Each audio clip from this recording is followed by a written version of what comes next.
having worked in policing now for 32, I think, years, I couldn't support that more. This desire, this need for the international, learning from the very best experiences worldwide. Cliche that the world is getting smaller, but it is, and there's an opportunity to learn from good and potentially less good policing practice wherever it may be in the world, and also to share that with others. But let's come back to the very local, because part of my hope for the policing friendship tour over the coming months and potentially years is that it encourages not just a sort of a self-examination of one's own personal mental health and well-being, but also encourages some giving, some donations to suitable policing charities, whether in the UK or internationally, wherever they may be.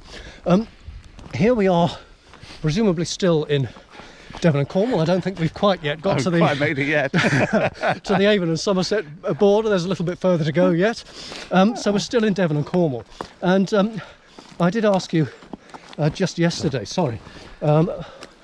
whether you would be able to nominate a charity to become the first charity that we encourage people to support in connection with this policing friendship tour.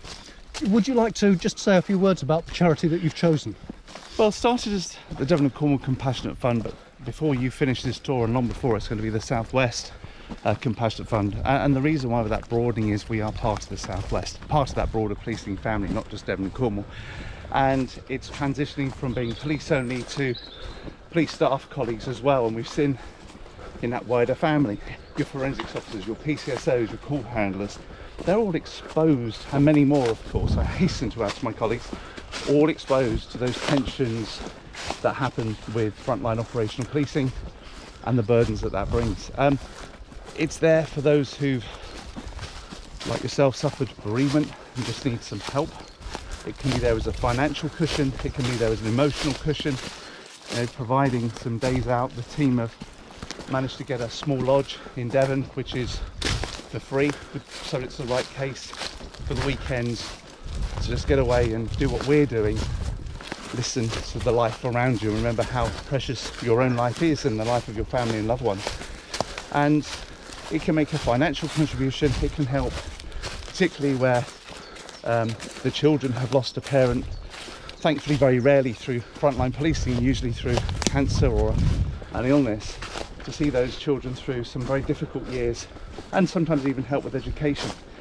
And then for officers and staff who've suffered with mental ill health, sometimes physical ill health, we've had officers who have driven over by cars and the recovery from that.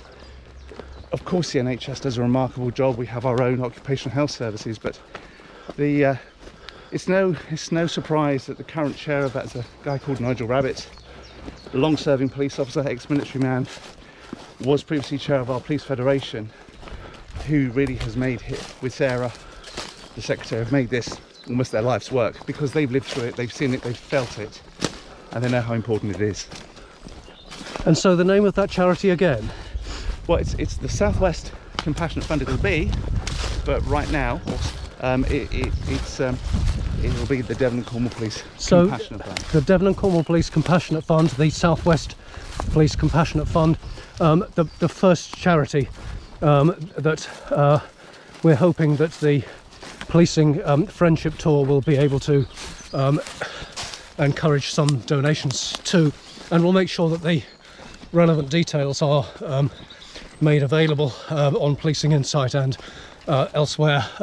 Shaun, it's been a fascinating chat. Thank you for the past few minutes. I've quite lost track of what the time of that might be, but it's been fascinating.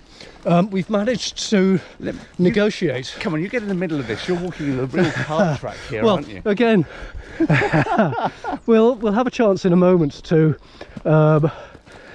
reflect on the beautiful sounds and sights around us, rather than focusing on both speaking hopefully fairly lucidly, at least on my part, and also keeping our footing to the countryside that is around us. We're shortly to dip down to a river valley.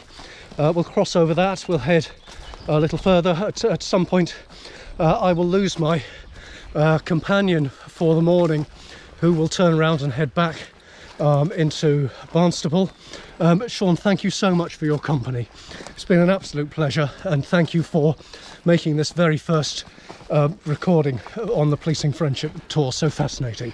Very much appreciated. Thank you, and thank you for a glorious day out. I wish you well for the rest. Thank you so much.